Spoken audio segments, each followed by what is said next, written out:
السلام عليكم ورحمة الله. أهلا وسهلا بكم مرة أخرى في قناتكم Physique Way. Dans cette vidéo, on va faire la résolution d'un exercice qui porte sur les solutions électrolytiques du programme de la première année bac, du programme marocain bien sûr. Vous trouverez le lien de la version PDF de l'énoncé dans la boîte de description. L'énoncé est le suivant.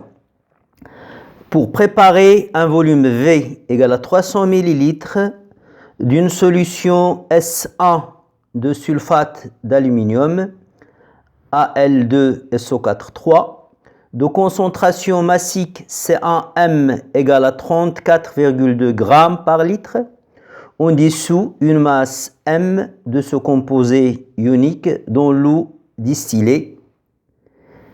Question 1. Calculer la masse M. On donne les masses molaires atomiques de l'aluminium et de l'oxygène et du soufre. Donc, on sait que la concentration massique, c'est un M. C'est quoi? C'est la masse dissoute, la masse de soluté, divisée par le volume de la solution. Donc, la masse, elle est égale à C1M fois le volume de la solution. Application numérique, la masse, c'est la concentration, c'est 34,2 g par litre, fois V, V c'est 300 ml, on convertit en litres, ça donne 0,3 litres. Donc on aura M égale 10,3 g. Question 2. Calculer la concentration molaire C1 en soluté introduit de la solution S1. On sait que la concentration massique est égale à la concentration molaire fois la masse molaire du soluté introduit. Et si le soluté introduit, c'est le sulfate d'aluminium Al2SO4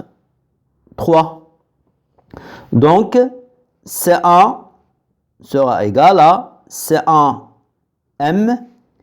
Je fais passer ça au dénominateur. Donc, sur M Al2SO4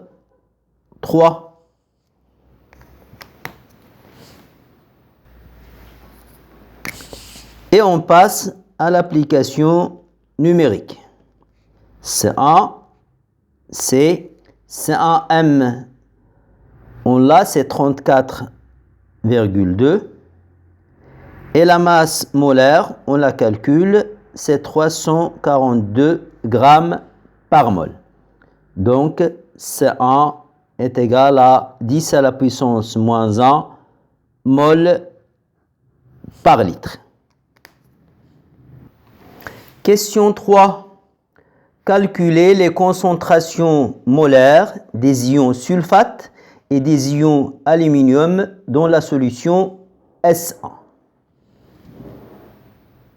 Donc, pour répondre à cette question, il faut d'abord écrire l'équation de dissolution du sulfate d'aluminium dans l'eau.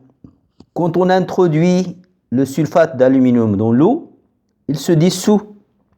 Le sulfate d'aluminium, c'est un composé ionique solide qui est constitué d'ions qui sont solidaires entre eux et qui constituent ce qu'on appelle un réseau cristallin. Quand on va l'introduire dans l'eau, les liaisons et l'équilibre des ions sera faussé et les ions ne seront plus solidaires les uns des autres et ils vont se dissocier et se disperser dans la solution.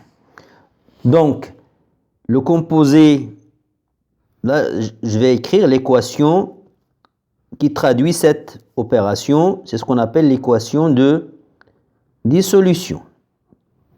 Pour écrire l'équation de dissolution, on écrit la formule du composé ionique, c'est Al2 SO4 3, qu'on introduit dans l'eau. Donc, une flèche, au-dessus de la flèche, on écrit eau. Ce composé, il est solide. Ça veut dire que les ions sont solidaires les uns avec les autres et constituent un réseau cristallin compact, solide. Lorsqu'on va l'introduire dans l'eau, ce réseau cristallin va être détruit et les ions vont se disperser. Et on aura les ions Al3+, entourés par des molécules d'eau, donc aqueux, et les ions sulfate, SO4 2-, eux aussi entourés par des molécules d'eau, donc aqueux. Dans cette équation, il faudrait qu'il y ait conservation du nombre d'atomes. Là, j'ai 2 aluminium, donc là, je vais multiplier par 2. Et j'ai 3 SO4, donc là, je vais multiplier par 3. Et en ce qui concerne la charge, à gauche, je n'ai pas de charge, j'ai 0. À droite, 2 fois plus 3, ça fait plus 6.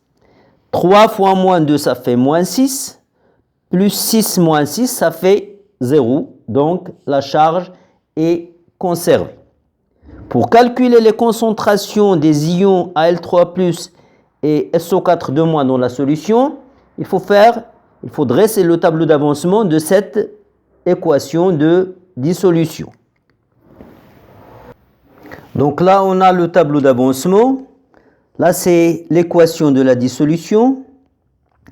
Là, c'est les états. État intermédiaire, état initial, état intermédiaire et état final. Au cours de la transformation, l'avancement évolue de 0 jusqu'à atteindre une valeur maximale X max. Au début, à l'état initial, on a une quantité initiale du soluté qu'on a introduit.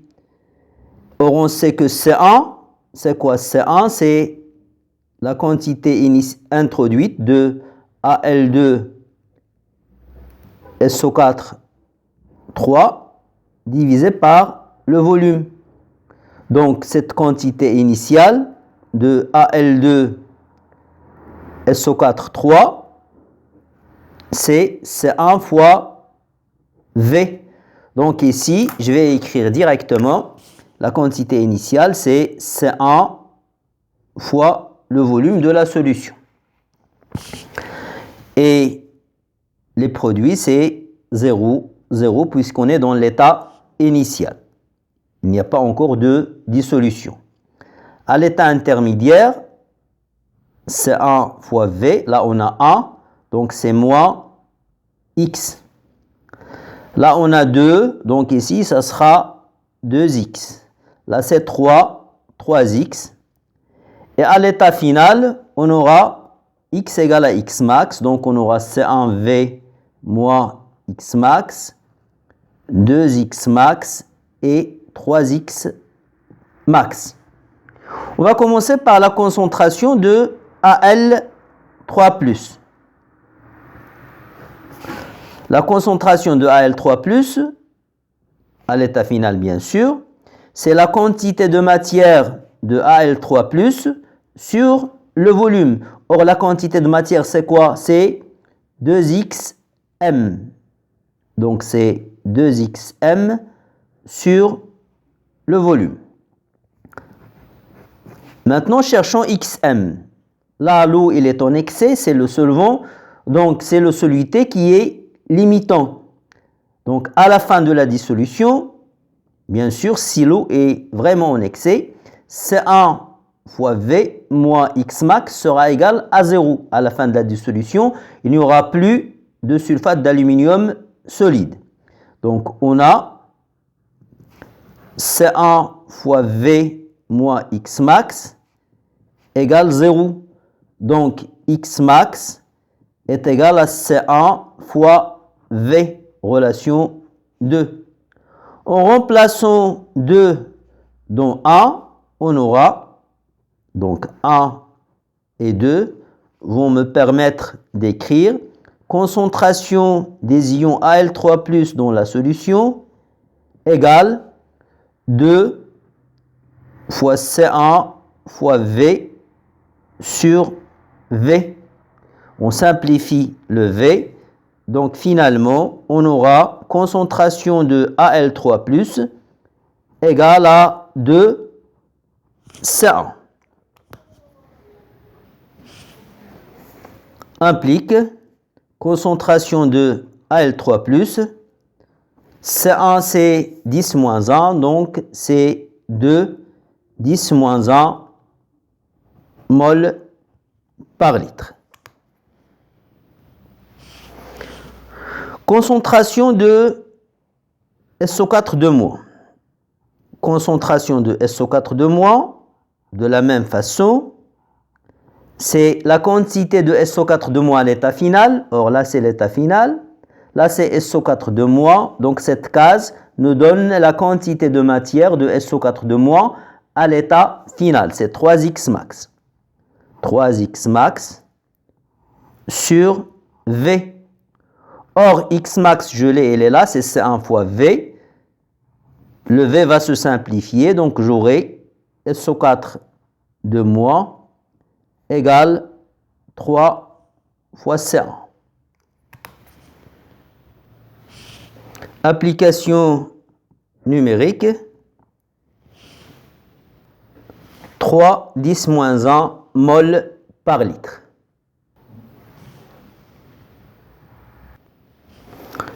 Remarquez que là, la concentration de Al3+, c'est 2 fois la concentration de la solution. Le 2, il est là, c'est le coefficient stoichiométrique qui correspond à Al3+. Tandis que la concentration effective des ions SO4 2- dans la solution, c'est 3 10-1, c'est 3 C1. Le 3, il est là. Donc, on peut prévoir les expressions des concentrations des ions rien qu'en regardant les coefficients stoichiométriques qui sont devant chaque formule d'ion. Là, c'est 2, donc la concentration de l'ion Al3+, c'est 2C1. Là, c'est 3, donc la concentration des ions SO4 2-, c'est 3C1. 3 fois la concentration molaire de la solution. Question 4. On mélange 20 ml de S1 précédente avec 30 ml d'une solution S2 de sulfate de cuivre 2 de concentration C2 égale 10 à la puissance moins 1 mol par litre. Calculez la concentration molaire des ions sulfate dans le mélange obtenu. La solution S2, c'est-à-dire la deuxième solution, c'est une solution de sulfate de cuivre 2. Mais la formule n'a pas été donnée. Donc c'est à nous de chercher la formule du composé ionique. Mais je sais qu'elle est constituée, que le composé ionique est constitué d'ion cuivre 2. Donc déjà j'ai Cu2+, avec des ions sulfate SO4 2-. Et vu que le composé est électriquement neutre, et vu que l'ion Cu il a une charge de plus, et l'ion sulfate il a une charge de moins, donc les proportions des ions dans le solide ionique seront les mêmes. C'est-à-dire un ion Cu2+ pour un ion SO4 2-. D'où je peux déduire la formule du composé Cu. On commence toujours par le symbole de l'ion positif, suivi par celui de l'ion négatif, c'est-à-dire de l'anion. Donc la formule de composé, c'est CuSO4. Et lorsqu'on va introduire ce composé dans l'eau, il va se dissoudre. Suivant l'équation de dissolution, CuSO4 solide, ou donne Cu2 plus AQ plus SO4 de moins AQ. Là, c'est la solution S2. La solution S2, on l'a mélangée avec la solution S1. Un volume V1 de S1 avec un volume V2 de S2. On a obtenu un mélange et on me demande de calculer la concentration des ions sulfate, SO4 de moins, dans le mélange. Donc, la concentration des ions sulfate, SO4 de moins, dans le mélange, je vais la noter comme ça. C'est quoi? C'est la quantité des ions sulfate dans le mélange divisé par le volume du mélange. Or, le volume du mélange, c'est V1 plus V2 égale les ions SO4 de moins, ils ont deux sources. Ils proviennent de la solution de sulfate d'aluminium et ils proviennent aussi de la solution S2 de sulfate de cuivre.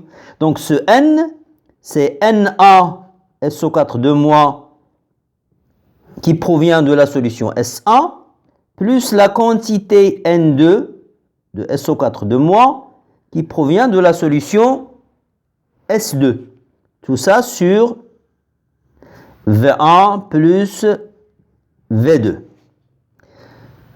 Or, la concentration dans la solution S1, pardon, la quantité de matière dans le volume V1 de la solution S1, c'est la concentration des ions SO4 de moins dans la solution 1 fois V1. De même, la quantité des ions sulfate dans le volume V2, c'est la concentration des ions SO4 de moins dans la solution 2 fois V2. Tout ça sur V1 plus V2 égale. Or, la concentration de SO4 de moins, on vient de voir qu'elle est égale à 3C1 fois V1 plus la concentration des ions sulfate dans la solution S2.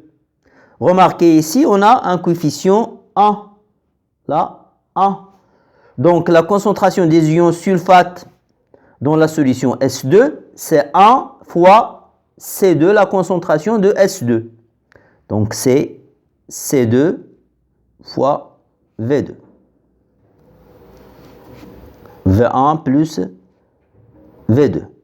Remarquez que dans les données, C1 c'est 10 moins 1 et C2, C1 on l'a calculé, c'est 10 à la puissance moins 1 mol par litre et C2 et les données c'est 10 moins 1 mol par litre. Donc je peux factoriser par C1 puisque C1 est égal à C2. Donc ça donne C1 facteur de 3V1 plus V2 sur V1 plus V2. C'est la concentration des ions sulfate dans le mélange préparé. Je connais C1, je connais V1, V2, donc on peut passer à l'application numérique. C'est 1,8 10 à la puissance moins 1 mol par litre. Merci pour votre attention et à bientôt dans une prochaine vidéo, Inch'Allah.